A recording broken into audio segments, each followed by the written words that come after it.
Allahu Akbar, Allahu Akbar. Allah. Syaitan itu dibelenggu pada bulan Ramadan ini. Memang itu secara hakikat memang begitu dibelenggu. Jadi yang kita pahami dibelenggu, diikat, dipasung sehingga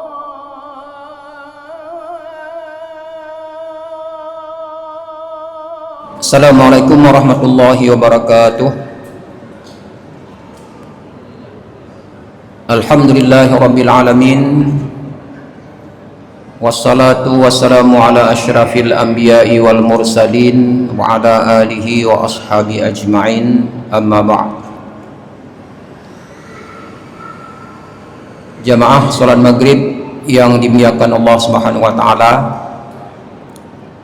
mari sama-sama kita awali kajian kita dengan terlebih dahulu menyampaikan puji syukur kepada Allah Subhanahu wa taala.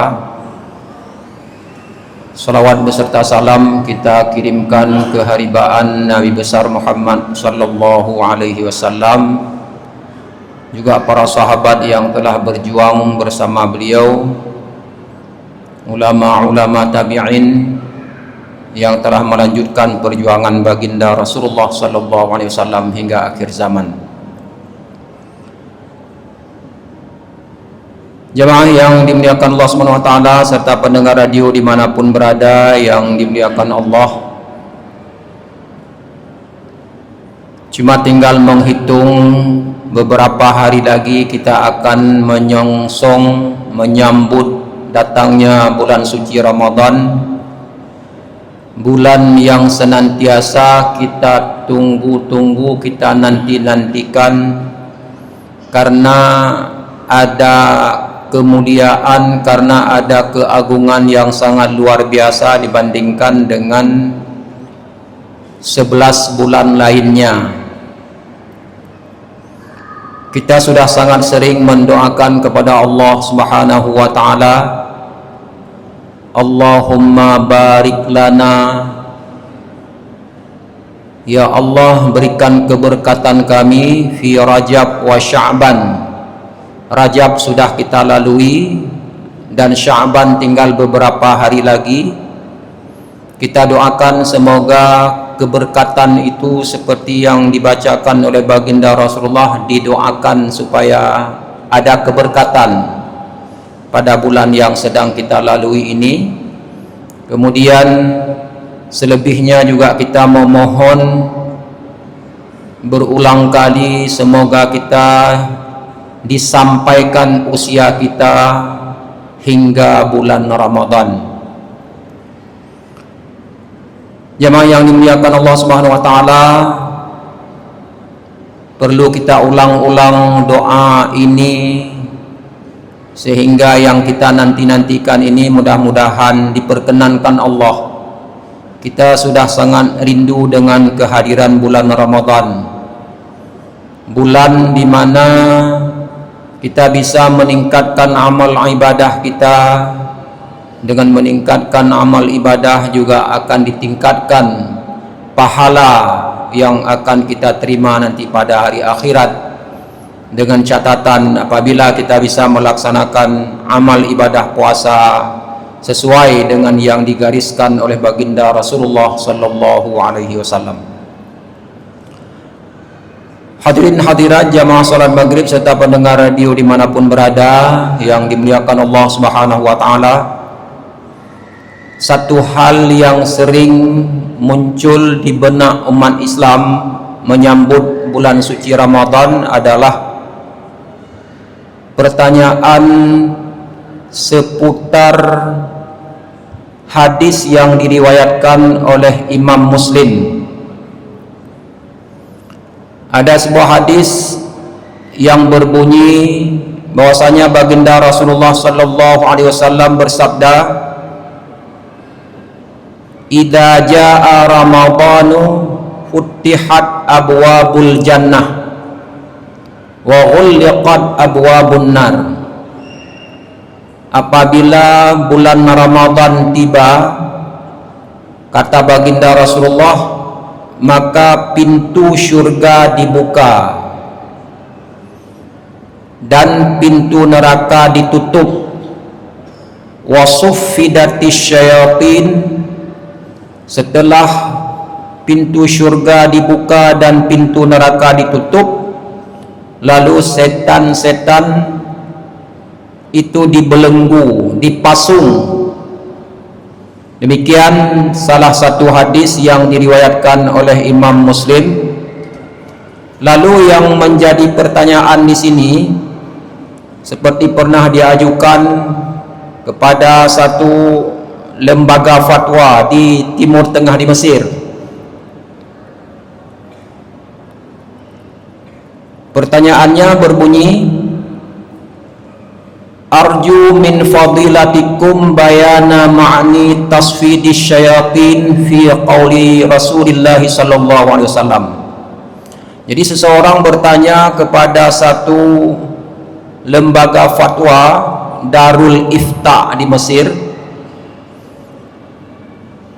Pertanyaannya berbunyi, saya mengharapkan kepada yang terhormat, para ulama yang terhormat, untuk menjelaskan makna pembelengguan syaitan pada bulan Ramadan. Itu yang tersebut dalam hadis yang baru saja kita bacakan. Dibelenggu syaitan, dibuka pintu syurga, ditutup pintu neraka, dan dibelenggu syaitan. Pertanyaannya dilanjutkan, wa kaifa nufassiru husulal ma'asi min ba'din nasi fi syahri ramadana ma'a kauni syayatina musaffadah. Bagaimana kita bisa menafsirkan, bagaimana kita bisa memahami terjadinya perbuatan maksiat yang dilakukan oleh ba'dun nas, sebahagian orang pada bulan Ramadan, padahal setan dibelenggu atau dipasung pada bulan Ramadan tersebut. Jadi sepertinya susah dipahami, ya, karena setiap perbuatan maksiat itu biasanya dekat sekali dengan pengaruh-pengaruh setan. Kalau setan itu telah dipasung, telah dibelenggu, telah diikat pada bulan Ramadan, lalu mengapa masih ada di antara umat Islam yang melakukan perbuatan maksiat di bulan Ramadan? Ini hampir setiap bulan Ramadan kita melihat, kita mendengar terjadinya maksiat, baik di malam hari, di siang hari, di subuh hari sering. Kalau di malam hari saat-saat orang melaksanakan sholat tarawih, kemudian di pagi hari, di subuh hari sering juga terjadi perbuatan maksiat yang dilakukan oleh manusia. Terjadi pencurian, terjadi pemerkosaan, itu justru pada saat-saat orang melaksanakan ibadah puasa. Jemaah yang dimuliakan Allah Subhanahu wa taala, pada saat pertanyaan ini diajukan, lalu lembaga fatwa ini memberikan jawaban. Makna ibarati tasfidis syayatin al-waridah fil hadis syarif al-mas'ul anhu qad tafawatal ulama'u fi tafsirihi ala madarika muta'addidah. Pengertian dari pemasungan atau pembelengguan syaitan yang tersebut di dalam hadis yang mulia ini, seperti yang ditanyakan dalam soal di atas, itu tafawatal ulama. Ada pendapat ulama yang bermacam-macam, yang berbeda-beda, fi tafsirihi, dalam memberikan penafsirannya, ala madarika muta'addidah, ya, berbeda-beda sampai kepada beberapa pendapat. Wa in kana fi jumlatiha mutakamilatun, muta'adidah, meskipun secara keseluruhan jawaban itu sama. Jadi walaupun banyak versi jawaban yang diberikan oleh ulama, banyak redaksi yang diberikan jawaban oleh ulama, namun kalau kita lihat secara keseluruhan, kandungan pendapat tersebut adalah sama. Faqad yuradu bihi anna syayatina maghluluna wa muqayyaduna haqiqatan fi hadha syahr. Boleh jadi yang dimaksud bahwa syaitan itu dibelenggu adalah memang betul-betul dibelenggu, diikat. Wa muqayyaduna haqiqatan. Jadi ketika baginda Rasulullah mengatakan syaitan itu dibelenggu pada bulan Ramadan ini, memang itu secara hakikat memang begitu dibelenggu. Jadi yang kita pahami dibelenggu, diikat, dipasung sehingga tidak bisa kemana-mana, tidak bisa menggoda manusia, begitu yang dimaksudkan atau dipahami oleh sebahagian ulama. Tetapi waqad yakunul muradu annahum mamnu'una min idza'il mu'minin wa ighwa'ihim wa tazyina lahum. Tetapi ada pemahaman lain, ada kemungkinan lain yang dimaksud bahwa setan itu dibelenggu, diikat pada hari di bulan-bulan Ramadan itu adalah setan itu mamnu'una min idza'il mu'minin. Setan itu dilarang atau dicegah untuk menyakiti orang-orang yang beriman. Pemahaman yang kedua ini, para jamaah sekalian, ulama kelompok kedua tidak mengatakan dibelenggu secara hakikat, secara sebenarnya, hanya dicegah. Jadi syaitan itu tetap berkeliaran seperti biasa, cuma dicegah sehingga dia tidak bisa menyakiti, tidak bisa mengganggu, tidak bisa menggoda orang-orang yang melaksanakan ibadah puasa, dan dicegah untuk merayu, menggoda orang-orang yang berpuasa sehingga dapat merusakkan puasa. Itu yang dihalangi atau yang dipahami oleh ulama kelompok kedua. Kemudian ada juga pemahaman selain dari dua ini, wa yahtamil annal murada anna Allah Ta'ala yahfadhu fihil muslimina au aksarihim fil aghlabi minal ma'asi. Ada pendapat yang berikutnya lagi, yang dimaksud dengan pembelengguan syaitan itu adalah Allah memelihara orang-orang Islam atau orang-orang yang beriman, mayoritas atau kebanyakan mereka dipelihara oleh Allah dari melaksanakan perbuatan maksiat.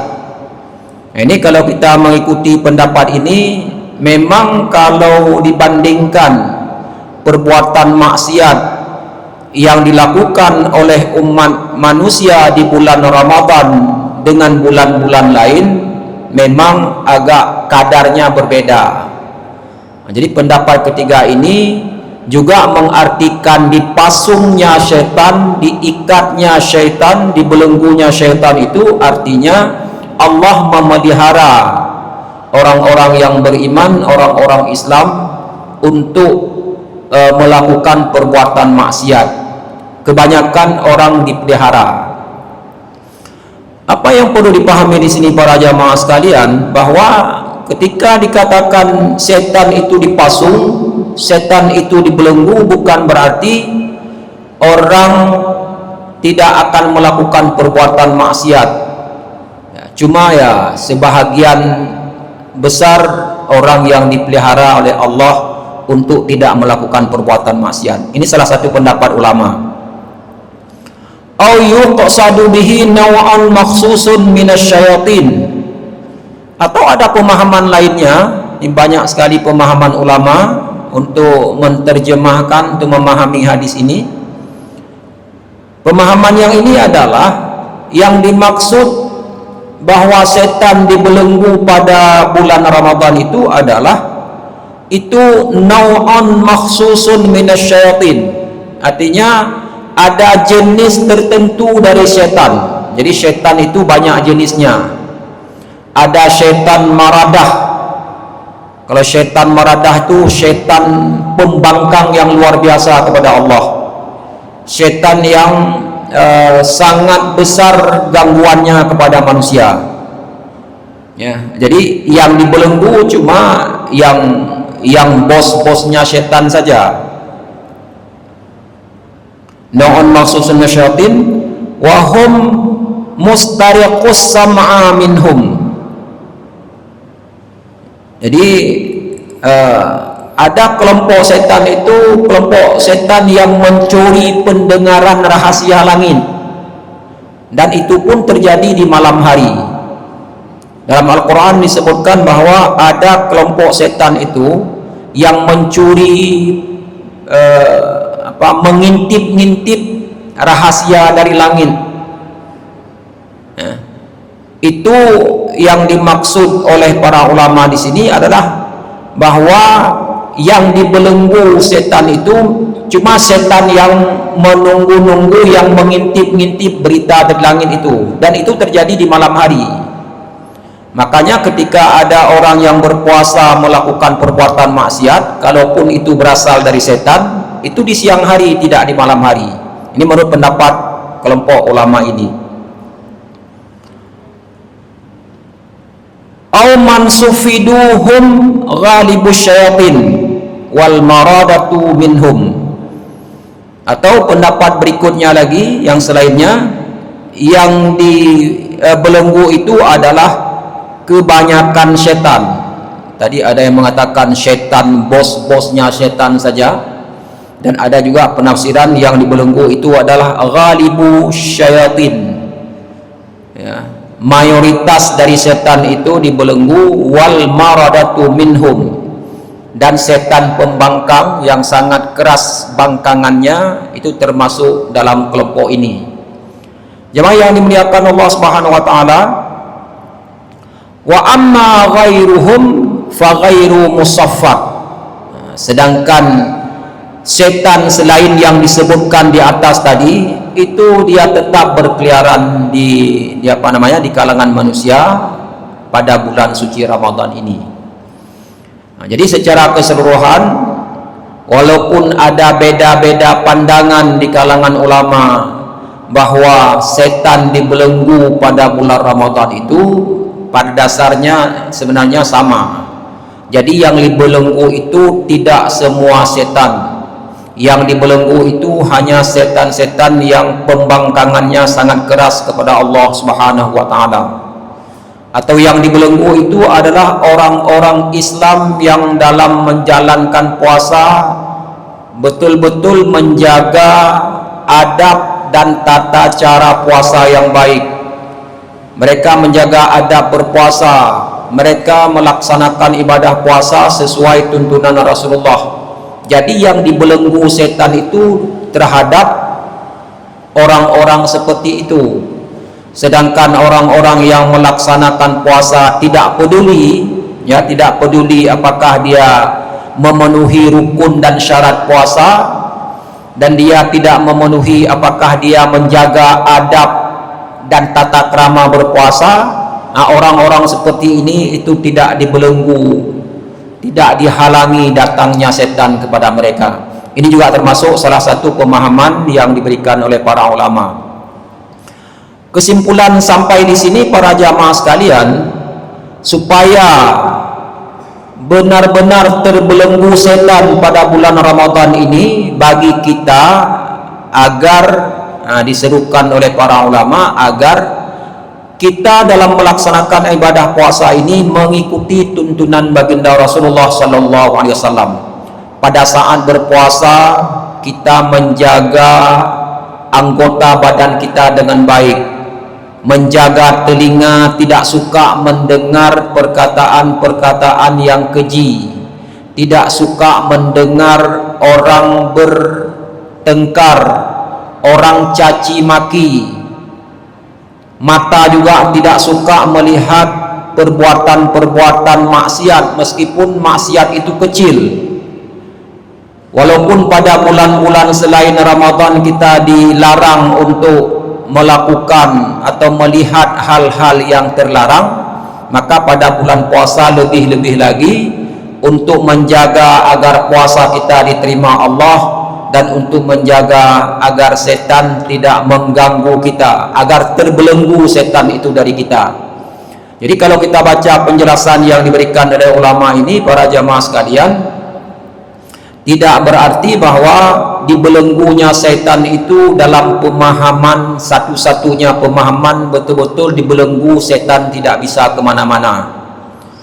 Tetapi yang dibelenggu hanya terhadap orang-orang tertentu, orang-orang yang menjaga puasanya dengan baik, orang yang mengikuti puasanya sesuai dengan tuntunan Rasulullah sallallahu alaihi wasallam.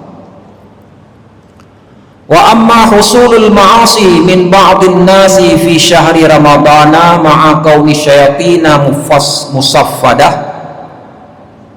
Adapun terjadinya perbuatan maksiat yang dilakukan oleh sebahagian manusia atau sebahagian orang-orang yang beriman, orang-orang yang Islam, fi syahri Ramadan, pada bulan Ramadan itu, padahal syaitan itu sudah dibelenggu. Nah, ini kenapa? Kenapa kok bisa? Ini sesuai dengan pertanyaan yang diajukan oleh si penanya ini. Mengapa masih ada orang-orang yang melakukan perbuatan maksiat di bulan Ramadan padahal syaitan sudah dibelenggu? Fa imma ayakuna tasfiduhum innama huwa fi haqqis shaim al-mura'i li syurutis shaum. Jadi para ulama memberikan jawaban, adapun pembelengguan syaitan itu terjadi hanya bagi orang-orang yang berpuasa, al-mura'i li syurutis shaum, yaitu mereka yang menjaga, memelihara, memenuhi syarat-syarat untuk berpuasa. Jadi puasa bukan sekedar puasa. Apabila kita mengikuti penjelasan atau istilah Imam Al-Ghazali, jadi bukan puasanya awam. Dalam kehidupan kita sehari-hari, mungkin termasuk kita sendiri, kita masih berada pada tahapan puasa awam. Jadi yang namanya puasa bagi kita, bagi masyarakat umum itu adalah tidak makan, tidak minum, tidak melakukan hubungan suami istri. Jadi puasa yang seperti itu yang dipahami. Kalau sebatas puasa itu kita tidak menjaga mata, tidak menjaga telinga, tidak menjaga tangan dan kaki, nah ini puasa-puasa seperti ini itu akan sangat susah untuk dijaga oleh Allah, untuk tidak digoda oleh setan. Wa ma yanbaghi ayatahalla bihi min adabihi, menjaga anggota tubuh, menjaga syarat-syarat, menjaga adab-adab, dan segala sesuatu yang seharusnya dilakukan bagi orang yang berpuasa atau oleh orang yang berpuasa. Adab-adab puasa dijaga. Au anna sababa iqtirafiz zunubi atin minan nafsi wa khataratiha. Atau kalau memang bukan demikian, sebab-sebab melakukan perbuatan dosa di bulan Ramadan itu tidak ada kaitan dengan setan. Jadi ada orang yang melakukan perbuatan maksiat di bulan Ramadan itu tidak ada kaitan dengan setan, tetapi atin minan nafsi wa khataratiha. Tetapi kenapa terjadinya maksiat di bulan Ramadan? Itu memang datang dari dirinya. Memang pada diri jiwa seseorang itulah yang membisikkan untuk melakukan perbuatan maksiat. Jadi tidak seluruhnya kemungkinan terjadi perbuatan maksiat itu dialamatkan kepada setan, tapi ada setan di dalam diri kita. Oleh sebahagian ulama mengatakan syaitan minan nas, ya. Jadi syaitan yang terdiri dari manusia. Jadi pada diri manusia itu ada kecenderungan melakukan perbuatan-perbuatan maksiat. Jadi tidak mesti ada setan pun, dia memang cenderung dalam kehidupannya untuk melakukan perbuatan maksiat. Jadi ada saja bisikan-bisikan di dalam jiwa kita untuk melakukan sesuatu yang menentang ajaran Allah dan ajaran Rasulullah sallallahu alaihi wasallam. Jemaah yang dimuliakan Allah Subhanahu wa taala, tafdilu syahri Ramadan ala ghairihi minasyuhur. Jadi kelebihan bulan puasa dibandingkan dengan bulan-bulan yang lain. Salah satu kelebihan mimma imtaza bihi syahrul Ramadan al-mu'azzam an ghairihi minasyuhuril ukhra ma akkadathu sunnatun nabawiyatul mutahharatu min annahu idza dakhala hadha syahru al-mu'azzam suffidatish syayatin. Di antara keistimewaan yang ada pada bulan Ramadan ini adalah, pada bulan Ramadan yang agung ini dibandingkan dengan bulan-bulan yang lain adalah sebagaimana telah ditegaskan oleh sunnah Nabi yang mulia, yang suci ini, bahwa bila masuknya bulan suci Ramadan yang mulia ini, itu setannya dikunci dengan makna-makna yang sudah kita jelaskan. Jadi tidak ada keterangan pada bulan-bulan selain bulan Ramadan setan itu dikunci, setan itu dibelenggu. Jadi ketika disebutkan bahwa pada bulan Ramadan setan itu dibelenggu, ini satu keistimewaan bulan suci Ramadan ini, ya. Cuma ya pembelengguan seperti yang dimaknakan tadi, makna belenggu, dihalangi untuk mengganggu manusia, atau dibelenggu dalam pengertian pada hakikatnya dibelenggu. Itu yang terdapat, yang ditemukan pada bulan suci Ramadan ini.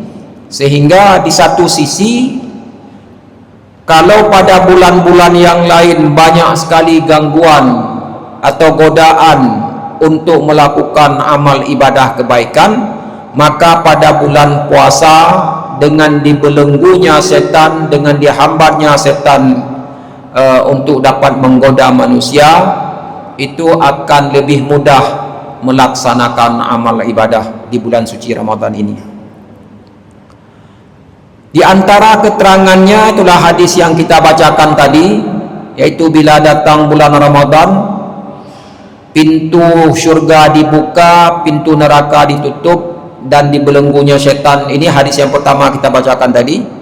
Kemudian ada hadis lain dari Abu Hurairah radhiyallahu an, anna Rasulullah sallallahu alaihi wasallam qala idza dakhala syahru ramadana futtihat abwabus samai wa ghulliqat abwabu jahannam wa sulsilatis syayatin.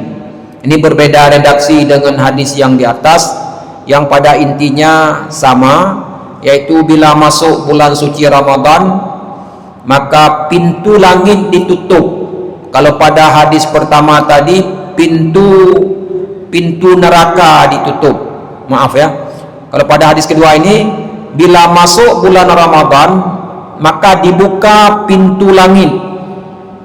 Kalau pada hadis pertama, masuk bulan Ramadan dibuka pintu syurga. Ini pintu langit disebutkan. Lalu dikunci, ditutup pintu jahannam. Kemudian dibelenggu setan. Ini sama dengan hadis sebelumnya. Hadis ini diriwayatkan oleh Imam Al-Bukhari dan oleh Imam Muslim. Kemudian ada satu lagi hadis yang berbicara juga tentang ini. Ini malah yang diriwayatkan oleh Abu Hurairah, idza kana awwalu lailatin min syahri ramadana. Mungkin ada di antara kita yang bertanya-tanya, kapan mulai dibelenggunya syaitan. Di sini secara jelas dikatakan pada hadis yang disampaikan oleh Abu Hurairah, itu mulai apabila masuknya malam pertama bulan Ramadan. Kalau misalnya malam ini bulan Ramadan, sejak malam ini itu mulai dikunci ataupun dibelenggu setan. Wa maradatul jinni, dan jin pembangkang. Wa ghulliqati abwabun nar, ditutup pintu neraka. Falam yuftah minha babun, jadi pintu neraka itu tidak dibuka satupun. Wa futtihat abwabul jannah, dan dibuka pintu syurga. Falam yughlaq minha babun, dan tidak ditutup satupun pintu syurga.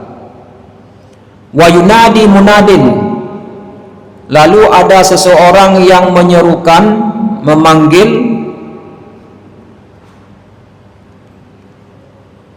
ya baghiyal khaira, ya baghiyal khairi aqbil, wa ya baghiyal syarri aqsir.